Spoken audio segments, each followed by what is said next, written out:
4 ಶಾಸಕರ ಬಲ ಹೊಂದಿರುವ ಬಿಜೆಪಿಗೆ ಸಂಕಷ್ಟ ಎದುರಾಗಿದೆ. ಕಾಂಗ್ರೆಸ್ ಜೆಡಿಎಸ್ನ 12 ಶಾಸಕರನ್ನ ಸೆಳೆಯಲು ಬಿಜೆಪಿ ತಂತ್ರವನ್ನ ರೂಪಿಸ್ತಾ ಇದೆ. ವಿಶ್ವಾಸ ಮತಯಾಚನೆ ವೇಳೆ ಕಾಂಗ್ರೆಸ್ ಜೆಡಿಎಸ್ನ 12 ಶಾಸಕರು ಗೈರಾಗಬೇಕು. 12 ಶಾಸಕರು ಗೈರಾಗುವಂತೆ ಬಿಜೆಪಿ ಪಾಳ್ಯ ನೋಡಿಕೊಳ್ಳುತ್ತಾ ಅನ್ನುವಂಥದ್ದು, ಅಥವಾ 12 ಶಾಸಕರನ್ನ ಆಪರೇಷನ್ ಕಮಲಕ್ಕೆ ಒಳಪಡಿಸುತ್ತಾ ಎರಡೂ ಸಾಧ್ಯವಾಗದಿದ್ರೆ ಬಿಎಸ್ವೈ ರಾಜೀನಾಮೆ ನೀಡಬೇಕಾದಂತಹ ಸ್ಥಿತಿ ಎದುರಾಗುತ್ತೆ.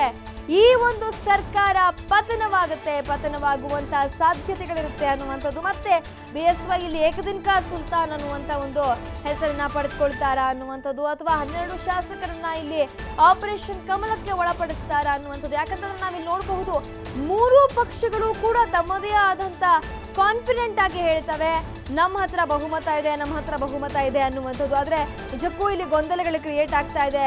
ಸಾರ್ವಜನಿಕ ವಲಯದಲ್ಲಿ ಖಂಡಿತವಾಗ್ಲೂ ಗೊಂದಲಗಳು ಕ್ರಿಯೇಟ್ ಆಗ್ತಾ ಇದೆ. ಯಾಕಂತಂದ್ರೆ ಯಾರಿಗೆ ಹಾಗಿದ್ರೆ ಸ್ಪಷ್ಟ ಬಹುಮತ ಇದೆ ಅನ್ನುವಂಥದ್ದು.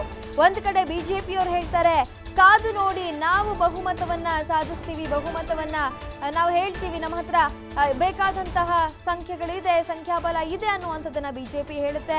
ಮತ್ತೊಂದು ಕಡೆ ಕಾಂಗ್ರೆಸ್ನವರು ಹೇಳ್ತಾರೆ, ಬಿಜೆಪಿಯವರು ಸಾಕಷ್ಟು ಟ್ರೈ ಮಾಡ್ತಾ ಇದ್ದಾರೆ ನಮ್ಮ ಶಾಸಕರನ್ನ ಸೆಳೀಲಿಕ್ಕೆ, ಆದ್ರೆ ನಮ್ಮ ಶಾಸಕರೆಲ್ಲರೂ ಕೂಡ ನಮ್ಮ ಹತ್ರನೇ ಇದ್ದಾರೆ, ಯಾವುದೇ ಕಾರಣಕ್ಕೂ ಯಾರೂ ಪಕ್ಷ ಬಿಟ್ಟು ಹೋಗೋದಿಲ್ಲ, ಆಪರೇಷನ್ ಕಮಲಕ್ಕೆ ಒಳಗಾಗೋದಿಲ್ಲ ಅನ್ನುವಂಥದ್ದನ್ನ ಇಲ್ಲಿ ಸ್ಪಷ್ಟವಾಗಿ ಹೇಳ್ತಾರೆ. ಮತ್ತೊಂದು ಕಡೆ ಜೆಡಿಎಸ್ ಕೂಡ ಇಲ್ಲಿ ಕುಮಾರಸ್ವಾಮಿ ಅವರು ಹೇಳ್ತಾ ಇದ್ರು, ಕೇಂದ್ರದಿಂದ ಒತ್ತಡವನ್ನ ಹೇರುವಂತ ಒಂದು ತಂತ್ರವನ್ನ ಅನುಸರಿಸ್ತಾ ಇದ್ದಾರೆ, ಶಾಸಕರಿಗೆ ಗಾಳವನ್ನ ಹಾಕ್ತಾ ಇದ್ದಾರೆ, ಆದ್ರೆ ಎಲ್ಲಾ ಶಾಸಕರು ಕೂಡ ನಮ್ಮ ಜೊತೆನೆ ಇದ್ದಾರೆ, ಪಕ್ಷ ಬಿಟ್ಟು ಹೋಗೋದಿಲ್ಲ ಅನ್ನುವಂತ ಒಂದು ವಿಶ್ವಾಸವನ್ನ ವ್ಯಕ್ತಪಡಿಸ್ತಾ ಇದ್ದಾರೆ. ಎಲ್ಲಾ ಶಾಸಕರು ಅವರವರ ಹತ್ರನೇ ಇರೋದಾದ್ರೆ ನಿಜಕ್ಕೂ ಇಲ್ಲಿ ಬಿಜೆಪಿಯವರಿಗೆ ಸರ್ಕಾರ ರಚನೆ ಮಾಡುವಂತ ಚಾನ್ಸಸ್ ಇರೋದಿಲ್ಲ. ಹಾಗಿದ್ರೆ ಬಿಜೆಪಿ ಇಷ್ಟು ಕಾನ್ಫಿಡೆಂಟ್ ಆಗಿ ಮಾತನಾಡ್ತಾ ಇದೆ, ಸರ್ಕಾರ ರಚನೆಗೆ ಕೈ ಹಾಕಿದೆ ಅಂತಂದ್ರೆ ಬೇರೆ ಯಾವ ರೀತಿಯಾದಂತಹ ಒಂದು ಗೇಮ್ ಪ್ಲಾನ್ ಅನ್ನ ಇಲ್ಲಿ ಬಿಜೆಪಿ ಮಾಡ್ಕೊಂಡಿದೆ. ಅಖಾಡಕ್ಕೆ ಅಮಿತ್ ಶಾ ಎಂಟ್ರಿ ಆಗಿದ್ದಾರೆ ಅನ್ನುವಂತ ಮಾತಿರುವಂತದ್ದು. ಹಾಗಿದ್ರೆ ಅಮಿತ್ ಶಾ ಏನ್ ರಣತಂತ್ರವನ್ನ ಮಾಡಿದ್ದಾರೆ? 104 ಸ್ಥಾನ ಗೆದ್ದವರಿಗೆ ನಮ್ಗೆ ಆಸೆ ಇರಲ್ವಾ?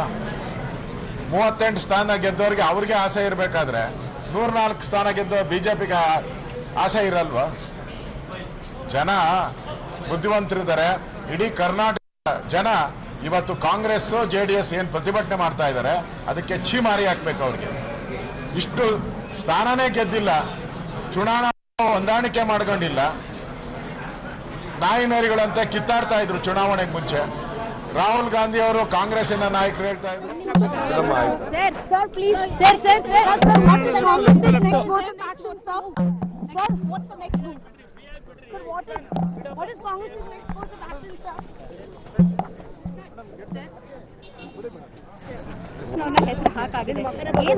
ಮತ್ತೆ ಹೆಸರು ಬದಲಾವಣೆ ಆಗುತ್ತೆ. ನಡಿಯೇ ನಮ್ಮ ಈಗ ಕೋರ್ಟ್ಗೆ ಹೋಗಿದ್ದೀವಿ, ಕೋರ್ಟ್ನಲ್ಲಿ ನಾಳೆ ಏನ್ ಡಿಸಿಷನ್ ಆಗುತ್ತೆ ನೋಡ್ತೀವಿ, ಅದ್ರ ಮೇಲೆ ಮುಂದೆ ಏನ್ ಮಾಡ್ಬೇಕು ಅಂತ ಯೋಚನೆ ಮಾಡ್ತೀವಿ.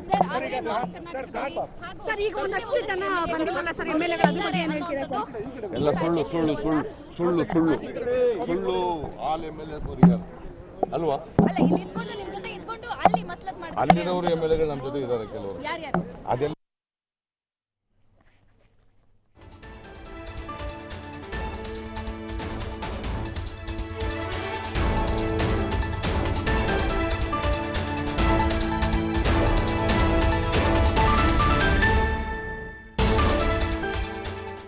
ಈ ಬಗ್ಗೆ ಡೀಟೇಲ್ಸ್ ಅನ್ನ ನೀಡ್ತಾ ಇದ್ರು, ಹೆಚ್ಚಿನ ಮಾಹಿತಿಯನ್ನ ನೀಡ್ತಾ ಇದ್ರು ನಮ್ಮ ಸಹಾಯಕ ಸುದ್ದಿ ಸಂಪಾದಕರಾದಂತಹ ಶಿವು ಬೆಸಗರಳ್ಳಿ ನ್ಯೂಸ್ ರೂಮ್ನಿಂದ ನೇರ ಸಂಪರ್ಕದಲ್ಲಿದ್ರು. ಎಸ್ ಶಿವು, ಈಗ ತಾನೇ ನಾವು ಆರ್ ಅಶೋಕ್ ಅವರ ಮಾತುಗಳನ್ನ ಕೇಳ್ತಾ ಇದ್ವಿ. ಅವ್ರು ಹೇಳಿದ್ರು 38 ಸ್ಥಾನ ಪಡೆದ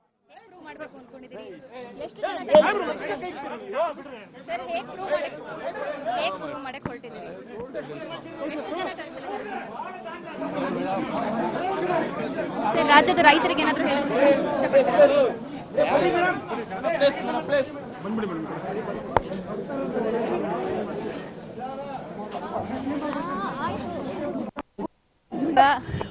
ವಿಧಾನಸೌಧದ 3ನೇ ಮಹಡಿಯಲ್ಲಿ ಹೆಸರು ಬದಲಾಯಿಸಾಗಿದೆ. ಸಿದ್ದರಾಮಯ್ಯನವರನ್ನ ಹೆಸರನ್ನ ತೆಗೆದು ಯಡಿಯೂರಪ್ಪನವ್ರನ್ನ ಹೆಸರು ಹಾಕಾಗಿದೆ. ಏನು ಕಾಂಗ್ರೆಸ್ ಹೆಸರು ಬದಲಾವಣೆ ಆಗುತ್ತೆ? ಕಾಂಗ್ರೆಸ್ ಮುಂದಿನ ನಡಿಯೇ ನಮ್ಮ ಈಗ ಕೋರ್ಟ್ಗೆ ಹೋಗಿದ್ದೀವಿ, ಕೋರ್ಟ್ನಲ್ಲಿ ನಾಳೆ ಏನ್ ಡಿಸಿಷನ್ ಆಗುತ್ತೆ ನೋಡ್ತೀವಿ, ಅದ್ರ ಮೇಲೆ ಮುಂದೆ ಏನ್ ಮಾಡ್ಬೇಕು ಅಂತ ಯೋಚನೆ ಮಾಡ್ತೀವಿ. ಸರ್, ಆದ್ರೆ ನಾರ್ತ್ ಕರ್ನಾಟಕದಲ್ಲಿ ಹಾಗೂ ಇಲ್ಲೇ ಒಂದಷ್ಟು MLAಗಳು ಅವ್ರ ಜೊತೆ ಇದ್ದಾರೆ ಅನ್ನುವಂಥದ್ದು TV5ಗೆ ಸಿಕ್ಕಿರುವಂತ ಸುಳ್ಳು ಸುಳ್ಳು ಮಾಹಿತಿ. ಸುಳ್ಳು ಆಲ್ MLAs ಅಲ್ವಾ? ಅಲ್ಲ, ಇಲ್ಲಿ ಇದ್ಕೊಂಡು ನಿಮ್ ಜೊತೆ ಇದ್ಕೊಂಡು ಅಲ್ಲಿ ಮಸ್ಲತ್ ಮಾಡ್ತಾರೆ. ಅಲ್ಲಿರೋರು MLA ನಮ್ಮ ಜೊತೆ ಇದ್ದಾರೆ ಕೆಲವರು. ಯಾರ್ಯಾರು? ಅದೆಲ್ಲ ನೀವು ಅವ್ರು ಕೇಳಿದ್ರೆ ನಾವು ನಮ್ಮವ್ರು ಯಾರ್ಯಾರು ಅಂತ ಇಲ್ಲ ಸರ್, ಯಾರು? ಹೇಳಕ್ಕಾಗುತ್ತೇನಮ್ಮ? We can't disclose.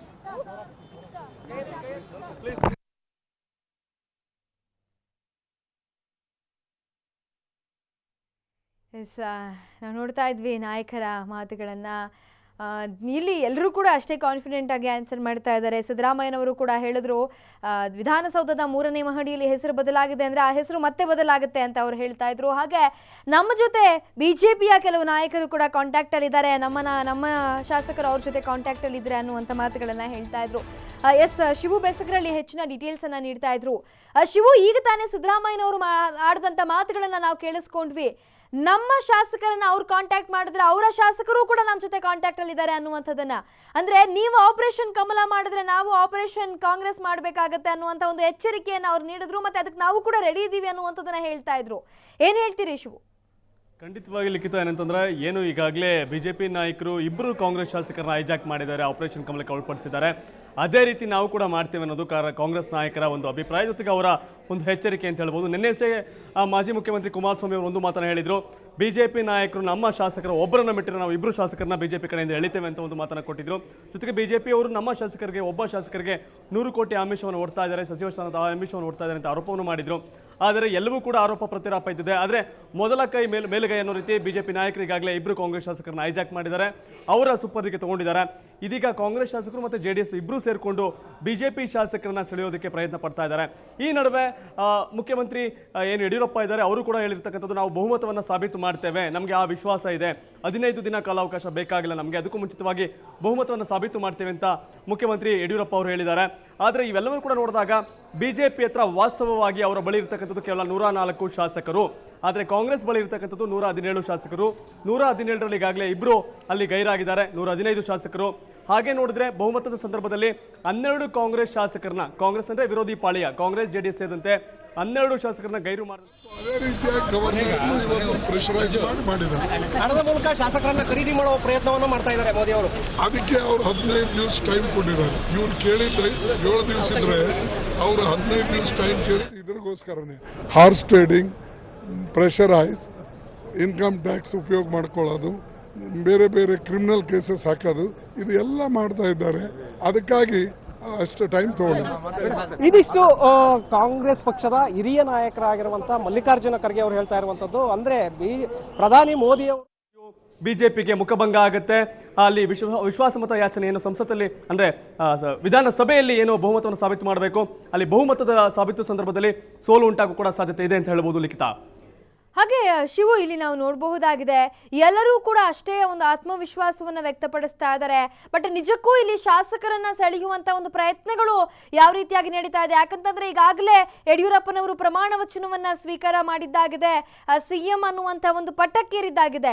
ಆದ್ರೆ ಒಂದು ವೇಳೆ ಬಹುಮತವನ್ನ ಸಾಬೀತುಪಡಿಸುವಲ್ಲಿ ವಿಫಲರಾಗಿದ್ದೆ ಆದರೆ ಸರ್ಕಾರ ಬಿದ್ದು ಹೋಗುತ್ತೆ, ಸರ್ಕಾರ ಪತನವಾಗುವಂತ ಒಂದು ಸಾಧ್ಯತೆಗಳಿದೆ. ಯಾವ ರೀತಿಯಾದಂತಹ ಒಂದು ಲೆಕ್ಕಾಚಾರಗಳು ಇಲ್ಲಿ BJP ವಲಯದಲ್ಲಿ ಆಗ್ತಾ ಇರಬಹುದು ಅಂತ? ಎಸ್ ಲಿಖಿತ, ಈಗ ಮೇಲ್ನೋಟಕ್ಕೆ ಕಾಣುವಂತೆ ಕಾಂಗ್ರೆಸ್ ಯಾರನ್ನು ಸೆಳೆಯೋ ಅವಶ್ಯಕತೆ ಇಲ್ಲ. ಬಿಕಾಸ್ ಅವ್ರ ಹತ್ರ ಈಗಾಗಲೇ 115 ಶಾಸಕರ ಬಲ ಇದೆ. ಅವರು ಸೆಳೆಯೋಕ್ಕಿಂತ ಅವ್ರ ಹತ್ರ ಇರೋನ ಉಳಿಸ್ಕೊಂಡ್ರೆ ಸಾಕು. ಕಾಂಗ್ರೆಸ್ ಶಾಸಕರನ್ನ ಉಳಿಸ್ಕೋಬೇಕಾಗಿದೆ, JDS ಶಾಸಕರನ್ನ ಉಳಿಸ್ಕೋಬೇಕಾಗಿದೆ. ಅವ್ರನ್ನ ಎಲ್ಲೂ ಹೋಗದ ರೀತಿ, ಆಪರೇಷನ್ ಕಮಲಕ್ಕೆ ಒಳಗಾಗದ ರೀತಿ ಅವ್ರನ್ನ ಒಂದು ಕಡೆ ಸೇಫ್ ಮಾಡಿಟ್ರೆ BJP ಗೇಮ್ ನಡೆಯಲ್ಲ. ಹೀಗಾಗಿ BJPಯವರು ಎಫರ್ಟ್ ಹಾಕಲೇಬೇಕಾಗತ್ತೆ. ಅವರು 104ರಲ್ಲಿದ್ದಾರೆ, ಅವರು ಅದನ್ನು ಜಾಸ್ತಿ ಮಾಡ್ಕೋಬೇಕು ಅಥವಾ ಅವ್ರನ್ನ ಅಬ್ಸೆಂಟ್ ಮಾಡಬೇಕು. ಈಗ ಕೆಲಸ ಇರ್ತಕ್ಕಂಥದ್ದು BJP ಅವ್ರಿಗೆ ಹೆಚ್ಚಿನ ಕೆಲಸ ಇದೆ, ಕಾಂಗ್ರೆಸ್ JDS ಅವ್ರಿಗೆ ರಕ್ಷಣೆ ಮಾಡ್ಕೊಳ್ಳೋ ಮಾತ್ರ ಕೆಲಸ ಇದೆ. ಹಾಗೆ ನೋಡಿದ್ರೆ ಮೇಲ್ನೋಟಕ್ಕೆ BJPಗೆ ಬಹುಮತ ಸಾಬೀತುಪಡಿಸತಕ್ಕಂಥದ್ದು ಬಹಳ ಕಷ್ಟ. ಈ ಹಿನ್ನೆಲೆ ಅವರು ಆಪರೇಷನ್ ಕಮಲವನ್ನು ಮಾಡಲೇಬೇಕಾಗಿದೆ. ಕಾಂಗ್ರೆಸ್ JDS ಅವರು ಅವರ ಶಾಸಕರ ಉಳಿಸ್ಕೋಬೇಕಾಗಿದೆ. ಒಂದು ಪ್ರಕಾರ ನೋಡೋದಾದ್ರೆ ಕಾಂಗ್ರೆಸ್ ಹಾಗೂ JDSನಲ್ಲಿ ತುಂಬ ಪಂಟ್ರುಗಳು, ತಂತ್ರಗಾರಿಕೆ ಮಾಡೋರು, ಕುತಂತ್ರ ಮಾಡೋರು ಎಲ್ಲರೂ ಕೂಡ ಆ ಕಡೆನೂ ಇದ್ದಾರೆ. ಹಾಗೆ BJPಯಲ್ಲೂ ಸಹ ತಂತ್ರಗಾರಿಕೆ, ಕುತಂತ್ರ, ರಾಜಕಾರಣ, ಆಪರೇಷನ್ ಕಮಲ ಮಾಡತಕ್ಕಂಥವ್ರು ಇವರಲ್ಲೂ ಕೂಡ ಇದ್ದಾರೆ. ಹಾಗೆ ನೋಡಿದ್ರೆ ಯಾರೂ ಕೂಡ ಕಡಿಮೆ ಇಲ್ಲ. ಸೊ ಹೆಚ್ಚಿನದಾಗಿ ಎಫರ್ಟನ್ನು BJPಯವರು ಹಾಕಬೇಕಾಗತ್ತೆ. ಆದರೆ ಮೇಲ್ನೋಟಕ್ಕೆ ಬಹುತೇಕ ಎಲ್ಲ ರಾಜಕೀಯ ಪಂಡಿತರ ಲೆಕ್ಕಾಚಾರ ಪ್ರಕಾರ ಬಹುಮತವನ್ನು ಸಾಬೀತುಪಡಿಸತಕ್ಕಂಥದ್ದು BJPಗೆ ಕಷ್ಟವಾಗುತ್ತೆ ಅಂತ ಹೇಳಲಾಗ್ತಿದೆ ಲಿಖಿತ.